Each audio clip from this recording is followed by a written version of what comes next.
Selamat siang Ibu Vika, selalu dosen e-bisnis. Hari ini saya akan mempresentasikan proposal dan hasil penelitian yang dilakukan pada saat UTS dan tugas kemarin. Oke, judul yang saya angkat adalah e-bisnis tren baru pada perekonomian.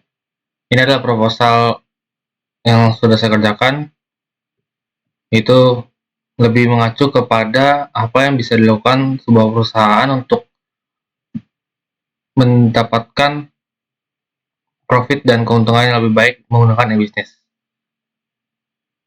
Yang pertama saya menjelaskan e-bisnis itu apa, elektronik itu apa, lalu ini adalah pengertian bisnis. Lalu ini adalah hal-hal yang sering digunakan pada e-bisnis, yaitu salah satunya blog, atau jika tidak blog, website. Lalu tidak disangkal juga seringkali menggunakan sosial media. Lalu email juga bisa. Squarespace itu seperti pada saat membuka sebuah halaman lalu akan keluar sebuah iklan yang menunjukkan ini perusahaan yang diiklankan. Lalu ada juga roadmap pada proposal penelitian, yaitu warehouse, lalu ke XML file, lalu e-shop software, lalu diupdate, dianalisis, lalu masuk kembali kepada shop itu. Lalu metode yang saya gunakan pada proposal penelitian adalah kualitatif, yaitu pengumpulan data penelitian menggunakan strategi pengamatan langsung dan kuesioner. Dalam proposal ini telah dilakukan survei berdasarkan kuesioner, yaitu ditanggapi oleh 50 orang dewasa yang setidaknya sekurang-kurangnya menggunakan platform sekali. Lalu pertanyaan pertama, apakah Anda puas dengan kualitas layanan pelanggan di perusahaan yang disurvei? Menjawab 65% sebagai ya, dan 28% sebagai tidak, dan 7% sisanya menjawab tidak pernah menggunakan layanan pelanggan. Lalu, apakah Anda ingin perusahaan yang disurvei menerapkan lebih banyak peluang untuk menghubungi layanan pelanggan? Mayoritas menjawab dengan positif. Hanya 10% dari mereka yang mengklaim secara kontak sebelumnya layanan pelanggan sangat cocok untuk mereka. Lalu ini jadwal yang saya gunakan. Lalu menurut saya plan ini sudah cukup dilaksanakan dengan baik. Tapi masih ada beberapa hal yang masih dapat ditingkatkan dan diperbaiki. Seperti contohnya, aplikasi yang digunakan akan harus selalu diperbaharui per beberapa periode. Saran yang saya berikan adalah perekrutan salah satu karyawan atau pekerja yang mahir atau berspesialisasi dalam bidang teknologi informatika agar dapat merawat dan mengembangkan aplikasi dengan baik. Lalu ini adalah data awal yang saya gunakan. Ini adalah data dari sebuah jurnal luar negeri yang umumnya yang berspesialisasi pada bisnis dan dilakukan di Polandia. Ini adalah data-data yang mereka gunakan.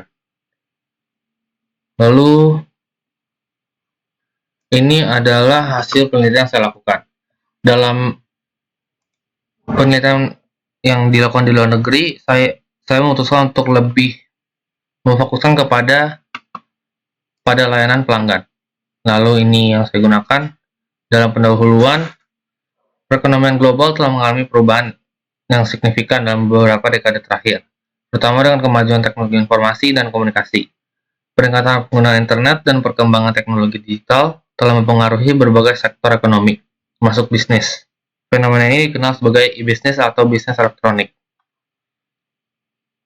Lalu, tidak disangkal dalam e-bisnis, banyak yang menggunakan kecerdasan buatan, Internet of Things, blockchain, dan big data analytics. Nah, kecerdasan buatan bisa juga dengan seperti chatbot atau autoresponder. Lalu dalam hasilnya saya menggunakan dasar teori mutakhir yang menurut saya cukup penting, yaitu dalam pengertian elektronik sendiri, pengertian bisnis, lalu ada juga pengertian bisnis yang saya berikan. Itu salah satu jenis kegiatan usaha yang dengan menggunakan sistem informasi dan terkomputerisasi. Lalu metode penelitian saya gunakan masih sama, yaitu kualitatif dengan pengumpulan data pengamatan langsung dan kuesioner.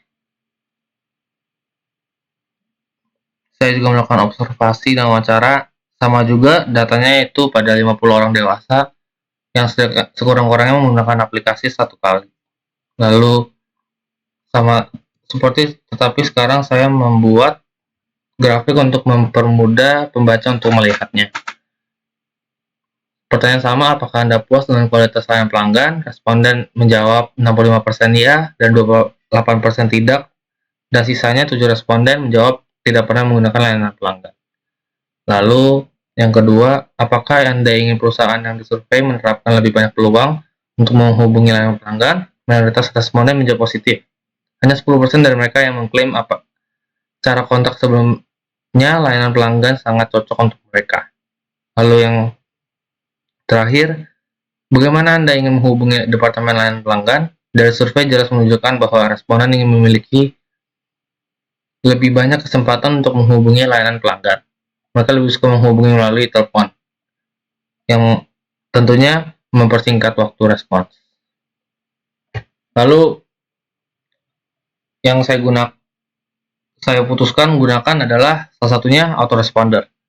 Kenapa sih menggunakan autoresponder? Karena lebih terukur, lebih cepat, skalabilitasnya lebih baik, lebih relevan, dan dalam sisi biaya pun lebih hemat juga.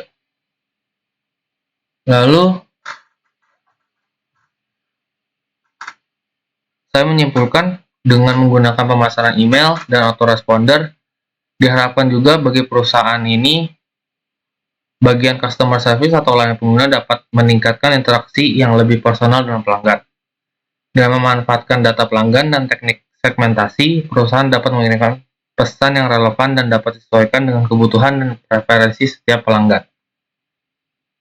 Berikut adalah presentasi bagi proposal dan hasil penelitian saya.